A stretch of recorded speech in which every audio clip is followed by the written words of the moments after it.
Bonjour chers élèves, notre leçon d'aujourd'hui, euh, c'est la lecture. Il s'agit de la confrontation entre Antigone et Créon. Nous allons travailler sur les deux parties qui commencent de la page 64 jusqu'à la page 98. Et comme vous allez le remarquer, ces deux scènes occupent une place très importante dans toute l'œuvre ou bien dans toute la pièce de Jean Anouilh car elle correspond à l'étape de nœud.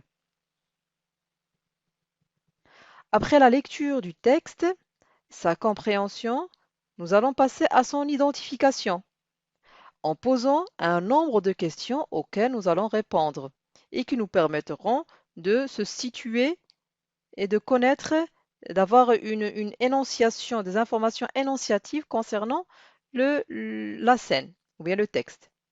Première question, de quel type de texte s'agit-il? Bien le type de texte.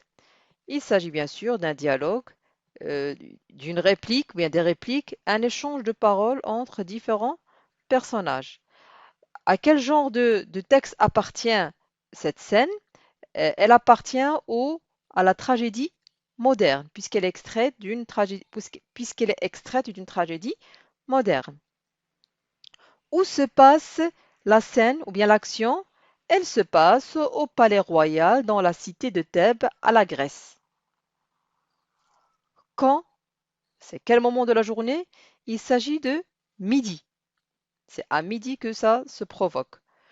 Quel est le registre de langue utilisé?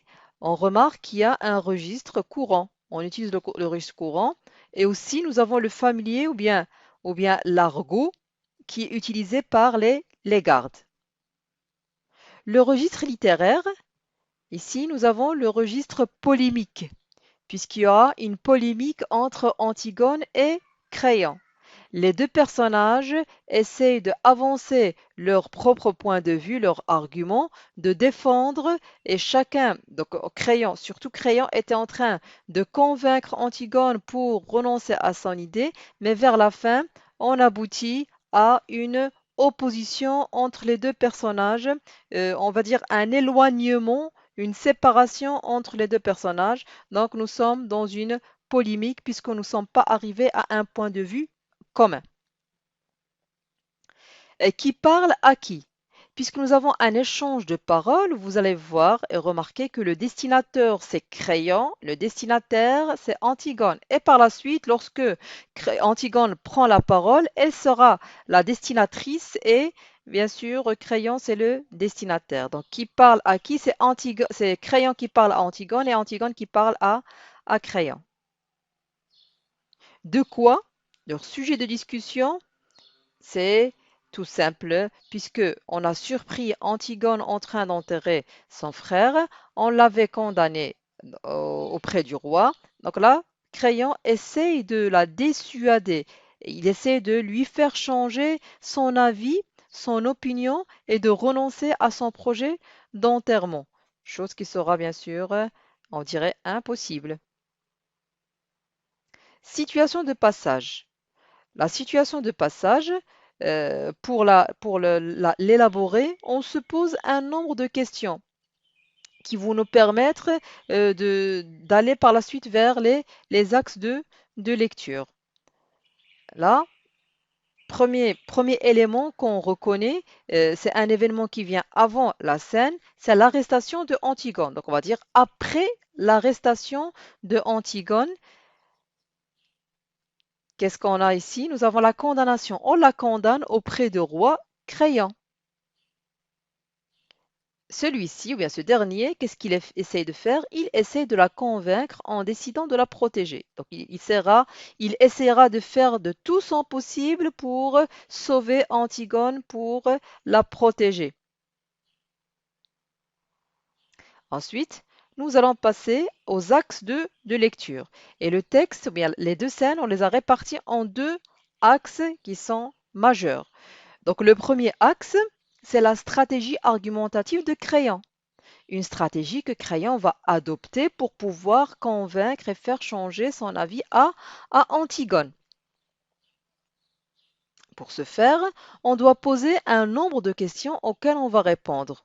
Bien sûr, on ne peut pas poser toutes les questions, mais on va se contenter que de quelques questions qui vont nous permettre d'élaborer clairement le sens. Donc, première question, quel est le sort promis à celui qui transgresse, pardon, la loi de Crayon? Celui qui transgresse la loi de Crayon, il va mourir, bien sûr, quel que soit son statut. Que veut dire Crayon par être la fille d'Oedipe? C'était assez pour être au-dessus de la loi. Que la loi s'applique sur toute personne ayant sous le règne de Crayon. C'est-à-dire ici, on ne reconnaît pas les filles ou bien les fils ou bien les filles de roi. Tout le monde est ex aequo, tout le monde est quitte devant la loi. Question suivante. Quelle stratégie emploie Créon pour convaincre Antigone?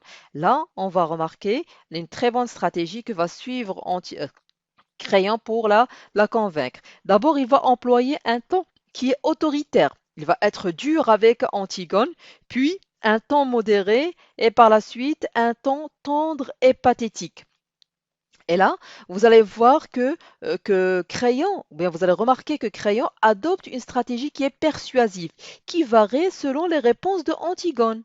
Au début, il a adopté un ton qui est autoritaire, celui qu'on vient de dire, puis quand il a vu que cela ne produit que de l'effet négatif et contraire sur Antigone, il a adopté un ton qui est modéré et moqueur. Il commence à utiliser l'ironie, à utiliser à ironiser la situation de Antigone ainsi que la situation de sa famille. Enfin, il a adopté un ton attendrissant. Il essaye de la persuader, de toucher ses sentiments et pathétique. Bien sûr, c'est un temps qui est attendrissant et pathétique pour amener sa nièce à adhérer à son projet de rétablir l'ordre social à Thèbes. Et bien sûr, on le reconnaît à travers l'un des relevés lorsqu'il a dit Mais je t'aime bien tout de même avec ton sale caractère.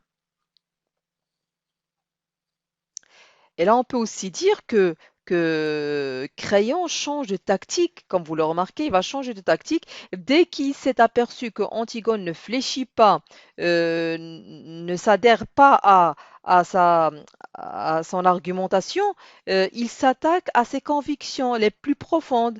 Il va jouer le rôle d'un sape. Il détruit toutes les valeurs de sa nièce dans le but de l'amener à changer d'avis. D'abord, il la rassure sur son intention de ne pas la laisser mourir dans une histoire qui est politique.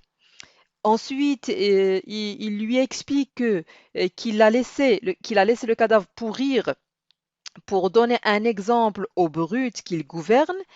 Enfin, il lui explique que le métier de roi lui impose d'agir comme cela, s'il veut être puissant, s'il veut garder son pouvoir devant sa force devant le peuple.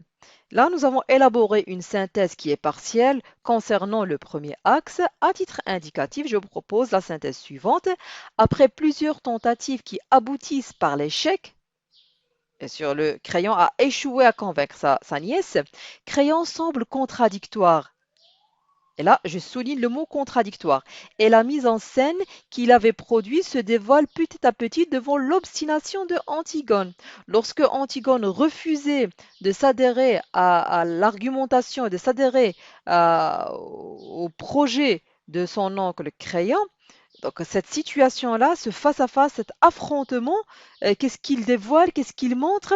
Il montre que Crayon, il est en contradiction, il est en paradoxe, en contradiction entre ce qu'il avait imposé comme loi et ce qu'il est en train de faire maintenant avec Antigone. Il avait imposé une loi de faire mourir toute personne qui tente de enterrer Polynice et maintenant il essaye de sauver Antigone. Il ne veut pas lui donner la mort. Il va la sauver, il va la protéger contre la loi qu'il avait déjà imposée. Et là, on va découvrir aussi une chose très importante, que tout ce qui est en train de jouer, que toute cette mise en scène, l'enterrement de Polynice, etc., donc les funérailles, et ainsi de suite, ce ne sont que un jeu politique fait par Créon lui-même. On découvre par la suite que l'enterrement de Polynice, et là c'est très important, n'est qu'un stratagème, c'était qu'une ruse, un prétexte et un jeu politique pour servir d'exemple et maintenir de l'ordre dans Thèbes tant anarchique. Vous savez très bien que Thèbes, c'est-à-dire le royaume, Thèbes, était sous le règne de Éthéocle. Après la mort des deux frères, Thèbes n'a plus de roi. Donc celui qui va recevoir le pouvoir, c'est Créon. Mais il y avait le désordre dans le pays, il y avait une anarchie dans le pays, il y avait, on va dire entre parenthèses pour vous faire comprendre, il y avait une sorte de désaccord entre les personnes, le désordre, il y avait le chaos. Et pour instaurer le calme, pour instaurer l'ordre à nouveau à Thèbes, Créon a été obligé de enterrer Étéocle et de faire pourrir le cadavre de Polynice. Et en lisant le texte, il y a une remarque, une petite révélation qu'a fait Créon. En réalité, lorsqu'il a enterré l'un des frères et il a laissé pourrir l'autre, il ne savait pas, puisque le corps, le visage était vraiment brûlé, il était cramé, on ne reconnaît pas les personnes. Il s'est dit que l'un était Étéocle, celui qui est enterré, celui qui est pourri, c'est Polynice. Donc il ne savait pas lequel des deux frères avait-il enterré. Ensuite, nous passons au deuxième axe. Dans le deuxième axe, on va parler de l'obstination. On peut parler aussi donc de l'opiniâtreté d'Antigone. Et là, on va poser aussi un nombre de questions auxquelles on va répondre. Comment Antigone paraît-elle dans ce face-à-face? Lorsqu'elle parle avec son oncle, on voyait qu'elle adoptait un caractère. Un caractère comment? Qui était calme. Elle n'a pas peur, elle est obstinée et indifférente. Elle est entêtée, elle ne veut pas entendre, elle ne veut pas comprendre ce que dit son oncle. Elle faisait à sa guise ce qu'elle pensait elle-même, mais elle était quand même calme et indifférente et elle n'avait aucune peur qui apparaissait sur son visage. Est-ce qu'elle est convaincue par son oncle Crayon? Bien sûr, non. Elle n'était pas convaincue. Elle s'entêtait.